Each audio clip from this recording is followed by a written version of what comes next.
दर्शकों, कोटि कोटि प्रणाम और कोटि कोटि आशीष।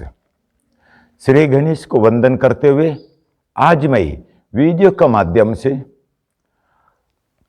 काला हल्दी या काली हल्दी, इसका उत्पत्ति कैसे हुई, इसका बारे में संपूर्ण जानकारी देने वाला हूँ।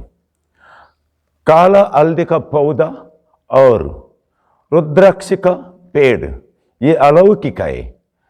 जो रुद्राक्ष का फल बोले तो रुद्राक्ष पेड़ से निकलने वाला एक फल है। जैसे काला हल्दी बोले तो काला हल्दी का पौधा का नीचे से निकलने वाला एक कंद है, उसको काला हल्दी करके कहा जाता है।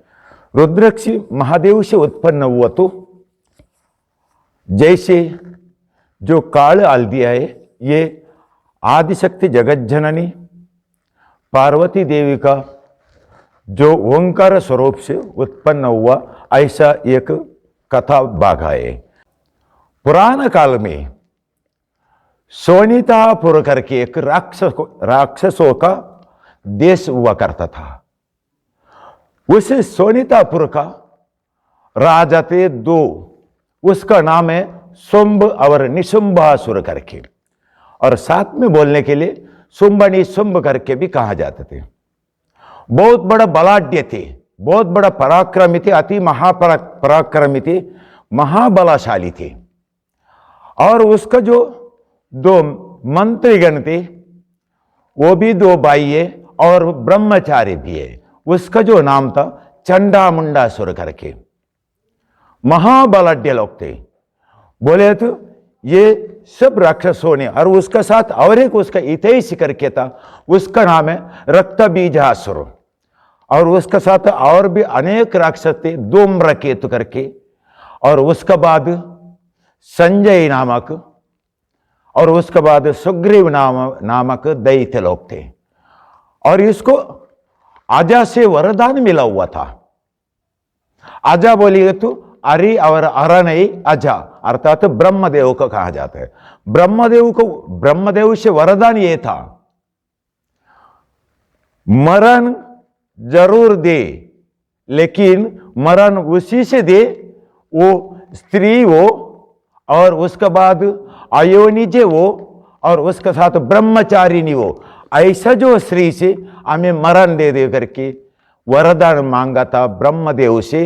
ब्रह्मदेव ने तथास्तु कहा था। जब इस वरदान का बल से उसको कोई नहीं मार सकता था, इसीलिए मदान्ध हो गए थे। पृथ्वीलोक पर पूरा आक्रमण किया, पृथ्वीलोक पूरा उसका कर दिया, वश में कर दिया। पाताल लोक पर आक्रमण करके पाताल लोक वश में कर दिया। और इतने में कुछ नहीं हो गया, वो अमरावती स्वर्गलोक को जाकर इंद्र को भी परास्त कर दिया। जैसे इंद्रलोक भी उसका हो गया, तीन लोक भी उसका हो गया।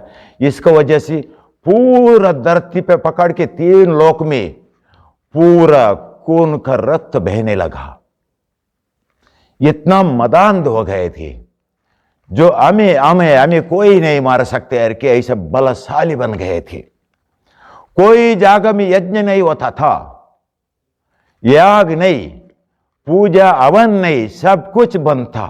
कोई भी साधु संतों को जीने के लिए चांस नहीं रहता था, कोई ब्राह्मण को जिंदा नहीं रखते थे। ऐसा भयानक स्थिति ये धरती लोक में आ गया था। इसी कारणवश सब ऋषि मुनियों ने मिलकर, साधु संतों सब पूरा मिलकर कैलाश में दौड़ कर गए। क्योंकि सब बहुत बड़ा समस्या आया, तो सबसे बड़ा एक सर्वज्ञ है, वह है देवादिदेव महादेव, उसके पास ही सब लोग जाते हैं। इसी कारण से वहां पर गया। ये लोग जाने के जब ब्रह्मा और विष्णु भी उसके साथ गए, इंद्रदेव सब लोग पूरा उधर गए। उधर जाने के बाद महादेव से ब्रह्मदेव, विष्णुदेव और इंद्रदेव सब ने कहने लगे, शुंभ निशुंभ सोनितापुर का राजा चंडामुंडासुर, रक्तबीजासुर, धूम्रकेतु और संजय और सुग्रीव जैसा महाबलाढ्य दैत्य लोग का वजह से जीने के लिए कोई किसी को भी जीने के लिए नहीं हो रहे। धर्म अधर्म में परिवर्तन हो गया। इसीलिए उससे बचाव कैसे करे करके महादेव से पूछने लगी। महादेव ने बोले इतनी बात है का? ऐसा मोड़कर आदिशक्ति माता पार्वती देवी के पास देखने लगी। पार्वती देवी का देखने के जब पार्वती देवी समझ गया जो आज्ञा ईश्वर करके कहने लगी, लेकिन ब्रह्मदेव, भगवान विष्णु, इंद्रदेव ने कहने लगी नहीं, आपसे भी इस दैत्य लोग को मारने के लिए नहीं होएगा, क्योंकि आप ब्रह्मचारी नहीं है, अयोनिज नहीं है, क्योंकि आप पर्वतराज का, हिमवन राज का, मैनावती का गर्भ से आप जन्म लिया, इसीलिए आप योनिजा जन्म है, अयोनिज नहीं है और ब्रह्मचारी नहीं है, इसी कारण से आप नहीं मार सकते। इसको मारने के लिए अयोनिजे, ब्रह्मचारिणी और स्त्री होना चाहिए, उससे मात्र उसको मरण है। आदिशक्ति पार्वती देवी ने कहा इतने बातें, स्त्री होना चाहिए, अयोनिज होना चाहिए और उसके बाद ब्रह्मचारिणी होना चाहिए। अभी देखो करके जो आदिशक्ति पार्वती देवी का ओंकार ज्योति शरीर से निकलकर आकाश मंडल में गया, अर्थात ओंकार ज्योति और आत्म ज्योति ये दो भी अलग अलग होते हैं। शरीर का ओंकार ज्योति ईश्वर के पास होता है और मानव के पास, प्राणी के पास ये सब पूरा आत्म ज्योति कहा जाते हैं। तो आदिशक्ति का ओंकार ज्योति आकाश मंडल में निकल कर गया। आकाश मंडल में जाने के बाद पूरा आकाश जगमग जगमग जगमग करके ऐसे लाइटिंग का जैसे जगने लगे। और इतने ही नहीं, आकाश मंडल का ओंकार ज्योति एक साथ आकर एक श्री का रूप धारण किया। श्री रूप धारण करने के बाद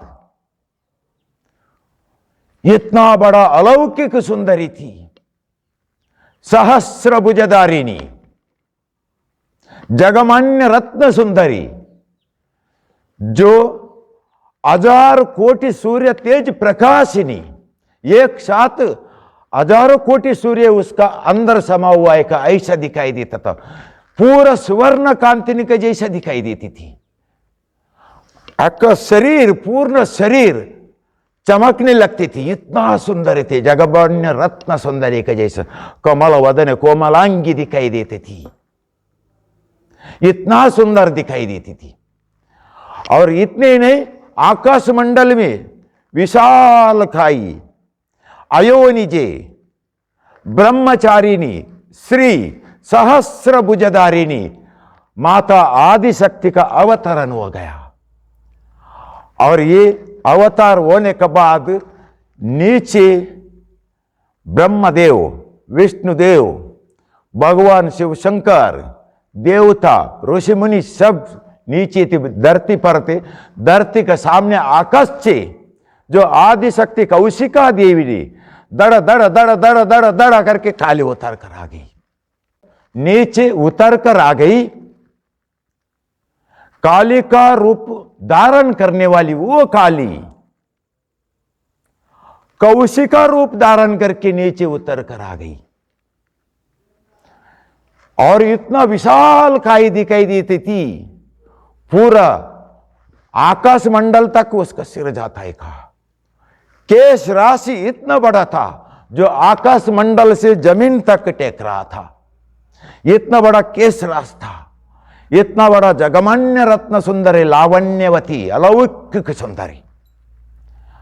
सब लोग ने कहने लगे ये देवी सर्व मंगल मांगल्य शिवे सर्वार्थ साधिके शरण्ये त्र्यंबके गौरी नारायणी नमोस्तुते।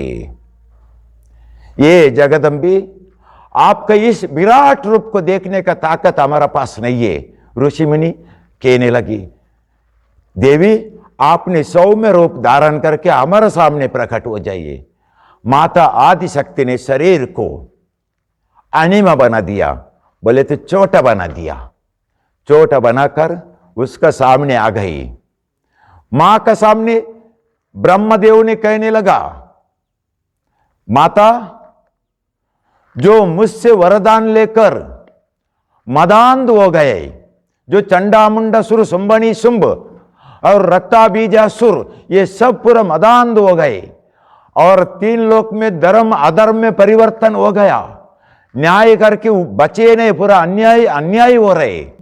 और ओम हवन यज्ञ सब कुछ बंद हो गया। किसी को भी ओम करने का, यज्ञ करने का, हवन करने का अधिकार नहीं, पूजा करने का अधिकार नहीं।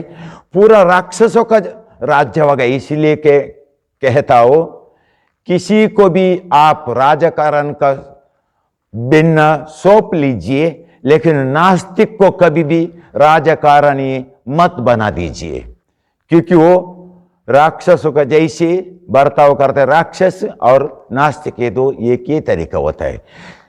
ऐसा मदांध होने वाले इस राक्षस जीने के लिए, धर्मनिष्ठवान के लिए यहां पर जागा नहीं रहेगा धरती पे। इसीलिए ये देवी, आप इसको पूरा मर्दन करके इस 3 लोक को आप बचाव कर दीजिए, कल्याण कर दीजिए। माता ने कहने लगी, क्या शुंभनि शुंभ, चंडामुंडासुर, रक्त बीजासुर, मैं सहस्रभुजधारिणी हूं, मैं ब्रह्मचारिणी है। ब्रह्म का वरदान ब्रह्मचारिणी से मरण होना चाहिए। मैं ब्रह्मचारिणी, और ब्रह्म का वरदान है अयोनिज से होना चाहिए। मैं अयोनिज है और मैं श्री भी हूं। इसीलिए उसको अभी का अभी जाकर सब राक्षसों का वध कर दूंगी। मैं एक को भी नहीं छोड़ूंगी, एक को भी जिंदा नहीं छोड़ूंगी। पूरा वो असुर बना दूंगी, किसी को भी, एक को भी जिंदा नहीं छोड़ूंगी। सब ब्रह्मदेव ने कहने लगा, माता आप युद्ध करने के लिए जाने वाली, इसीलिए मेरा ब्रह्मदंड को ले लीजिए। ब्रह्मदंड ले लिया। और भगवान विष्णु ने सुदर्शन चक्र को दे दिया। भगवान शिव शंकर ने 3 गुण रहने वाला त्रिशूल को दे दिया। इंद्रदेव ने वज्र दिया। ऐसा सब पूरा देव देवता ने, पूरा यक्ष गंधर्व किन्नरे अपना अपना अस्त्र शस्त्रों को देकर माता को अस्त्र शस्त्र से सज्जित बनाया। महाशक्तिशाली रहने वाली माता आदि शक्ति कहने लगी, मुझे जाने के लिए सिंहराज आने वाला था। संकल्प मात्र किया था मेरु पर्वत को, सिंहराज आ गया। सिंहराज आके माता आदि शक्ति का सामने खड़ा रह गई।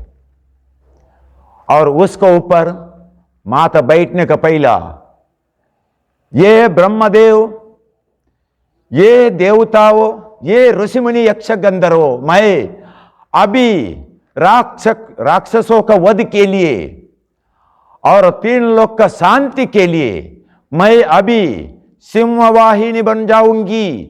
मैं सिंहवाहिनी बन जाऊंगी, मैं सिंहवाहिनी बन जाऊंगी करके सिंह के ऊपर बैठ गए।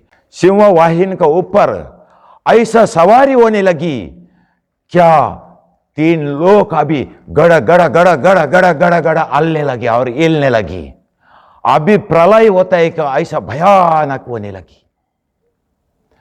ऐसा चलकर सीधा आदिशक्ति माता ने हिमालय का कदम्ब वन में, कदम्ब वन नाम का अरण्य में आकर एक कदम्ब वृक्ष में जोक बांधकर बैठ गई। जोक बैठकर बांध के संगीत कहने लगी। संगीत सब जगह लंबा लंबा सुनाई देता था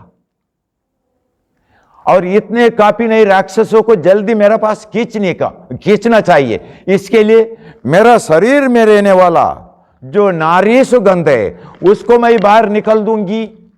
इसीलिए माता ने शरीर में रहने वाला नारी सुगंध को बाहर निकल दी।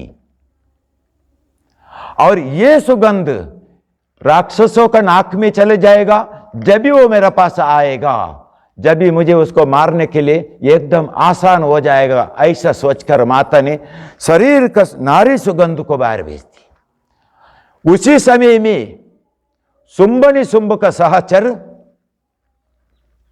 संजय नामक राक्षस वन में आकर माता आदिशक्ति को देखकर अचंभित हो गया। जगत में ऐसा भी एक नारी है, इतना अलौकिक सुंदरी, इतना आश्चर्यजनक सुंदरी जगत में ऐसा भी सुंदरी होता है का? आज तक ना देखने वाला एक जगमान्य रत्न सुंदरी, आज तक कभी भी मैं इतना नारी जाति में देखा, लेकिन इतना बड़ा सुंदरी आज तक देखा नहीं। ये मेरा राजा शुंभ निशुंभ के लिए पट्ट रानी बन गए तो अच्छा होएगा कि सोनीतापुर में जाकर शुंभ निशुंभ को बता दिया। कदम भवन में, कदम्ब वृक्ष में जो बांध कर एक नारी बैठी हुई है, वो नारी इतना अलौकिक सुंदरी है, यदि वो नारी आपका पट्ट रानी बन गई, 3 लोक छोड़ दीजिए, 14 भुवन भी आपका अधीन हो जाएगा, उसमें कुछ भी संशय नहीं। वो साक्षात देवी का जैसा दिखाई देता है। शुंभ निशुंभ कहने लगे, अभी कभी जाकर हम उसको लेकर आते हैं। जब भी पहला धूम्रकेतु को भेज दिया, धूम्रकेतु ने जाकर आदि शक्ति से कहने लगा, आप शुंभ निशुंभ का धर्म पत्नी बनिए।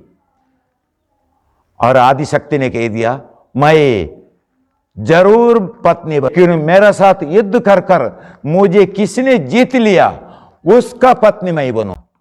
और ऐसा है का, फिर मैं युद्ध करूंगा कि धूम्रकेतु आगे गया।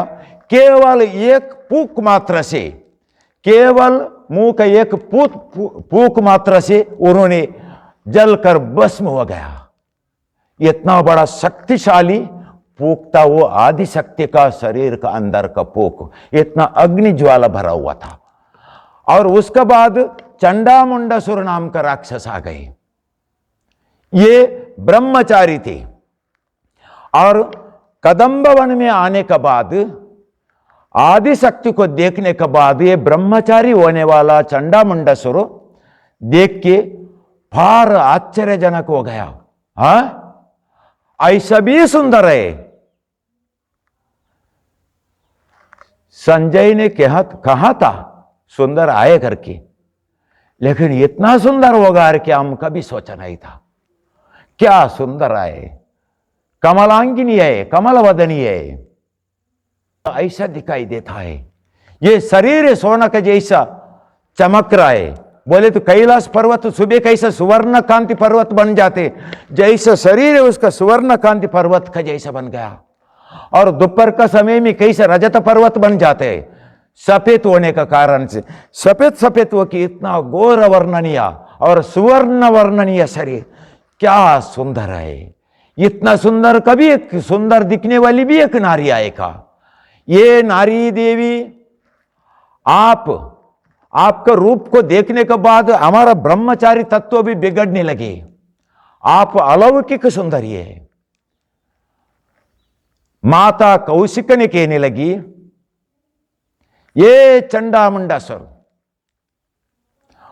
बात में उलझो मत, काम करो या मेरे साथ युद्ध करो, नहीं तो इधर से भाग जाओ। क्या भाग जाओ? हम चंडामुंडासुर है, हम अजय से वरदान लेकर बलिष्ठ है, अमर है, हमें कोई भी नहीं मार सकते। और इतना कहने कल जबी चंडामुंड ने खड्ग निकाली, खड्ग निकल दिया और आदि शक्ति ने जो कैसे नीचे दड़ दड़ दड़ करके खाली जमीन में पैर रखी। और ये जमीन में ये भूमंडल पूरा हिलने लगी, पूरा हिलने की जगह जबी चंडामुंडासुर भी एक बार चिंतित हो गए। क्या शक्तिशाली है, जमीन में पैर रखने के जब ये जमीन हिल रहा है, कितना बड़ा ये महाशक्ति होगा। ऐसा सोचकर फिर भी राजा का आज्ञा उल्लंघन नहीं होना चाहिए। आप एक हमारे साथ युद्ध करो, नहीं तो हमारे साथ आ जाओ। फिर महाभयंकर युद्ध हो गया चंडामुंडासुर के साथ और आदिशक्ति कौशिका देवी के साथ। सहस्त्रभुजधारिणी बन गई। अभी फिर सादा नारी थे, अभी एक साथ में सहस्त्रभुजधारिणी, पूरा अस्त्र शस्त्रों से सज्जित, सुदर्शन चक्र भगवान विष्णु का और 3 गुण संपन्न त्रिशूलास्त्र भगवान शिवशंकर का, ब्रह्मदंड भगवान ब्रह्मदेव का, अनेक अस्त्र शस्त्र सुसज्जित हो गई और सहस्र भुजधारिणी हो गई। ऐसा भयानक युद्ध ये तीन का साथ युद्ध हो गया। नवरात्रि का दूसरा दिन से पकड़ के 5वें दिन तक ये युद्ध चलने लगी। कोई भी अर्थ नहीं, किसी को भी विजय प्राप्त नहीं हुआ। चंडा मुंड का बाजी में भी विजय नहीं और माता कौशिका देवी का बाजी में भी विजय का पता का नहीं। सब समान दिखाई दे रहा थी, क्योंकि इसको कोई नहीं मार सकते और माता को कोई हरा नहीं सकते, क्योंकि वो साक्षात काली आए। और इतना होने के बाद 5वें दिन का दिन, नवरात्रि का 5वां दिन, उसी दिन माता ने सोचे इसको मारने के लिए इतना बलाढ्य लोग हो गया करके उसका जो गुस्सा और भी बढ़ गया, और गुस्सा बढ़ने का साथ साथ में उसका शरीर में अग्नि ज्वाला निकलने लगी। और नारी जाति देखिए दर्शकों, एक बार कोई भी नारी वो गुस्सा आ गया तो उसको थूकने का आदत है। जैसे आदिशक्ति को गुस्सा आ गया और शरीर में पूरा अग्नि ज्वाला निकल रहा था और गुस्सा से उन्होंने ऐसा थूक दिया। ये थूक आकाश मंडल में जाकर दक्षिण का कर्नाटक और केरल राज्य में जाकर गिर पड़ा। और गिर पड़ने का बाद, जाग गिरने का बाद भी वहां अग्नि ज्वाला निकल रहा था। ये 2 राज्य लाल माटी से भरा हुआ है, इसीलिए थूक पूरा जगत में गिर गए, लेकिन वहां पर उत्पत्ति कुछ भी हुआ नहीं। लेकिन कर्नाटक राज्य लाल मिट्टी और उसके बाद केरल राज्य ये लाल मिट्टी होने का कारण से ये वहां पर जाके गिरने के बाद अग्नि ज्वाला निकल रहा था। अग्नि ज्वाला कमी होने के बाद उसमें एक काला पौधा निकल के आ गया, काला। यहां पर आदिशक्ति ने चंडा मुंडा सुर का वध करने के लिए स्वतः कौशिका रूप को बंद करके कालिका रूप का धारण की, कात्यायनी रूप, 9 रूपों में एक कात्यायनी रूप को धारण करके कालिका देवी के नाम से चंडा मुंडा सुर का दड़ से मुंड को अलग कर दिया। इसी प्रकार से चंडा मुंडा सुर का वध हो गया। यहां पर जो लाल मिट्टी में गिरा हुआ जो ये तूक एक काला पौधा का रूप में प्रकट हो गया, और वो काला रूप में प्रकट होने वाला ये पौधा, इसी पौधे को काला हल्दी या काली हल्दी कहा जाता है। दर्शकों, यहां पर कथा भाग संपन्न हो गया। काला हल्दी का उत्पत्ति का बारे में बताऊंगा। काला हल्दी उत्पत्ति हो गया और उसी काला हल्दी को देखने के लिए फिर से माता आदिशक्ति वहां पर आ गई। कहने लगी, इस काला हल्दी मेरा तूक से निकलने वाला जलकर भस्म होने का वजह से उसमें निकलने वाला जो पौधा है वो पूरा काला रंग से भरा हुआ रहेगा, झाड़ काला रंग से भरा हुआ रहेगा, और उसके बाद पत्ता है वो भी काला रंग से भरा हुआ रहेगा। मैं जगमान्य रत्न सुंदरी और सुवर्ण कांतिनी हजार सहस्र कोटि तेजी सूर्य का चमकने वाली होने का कारण से इस पौधे का काला पत्ते का ऊपर चमक दिखाई देगा। रात्रि का अमावस्या का सामने अंधेरा में ये काला हल्दी करके समझ लेने का।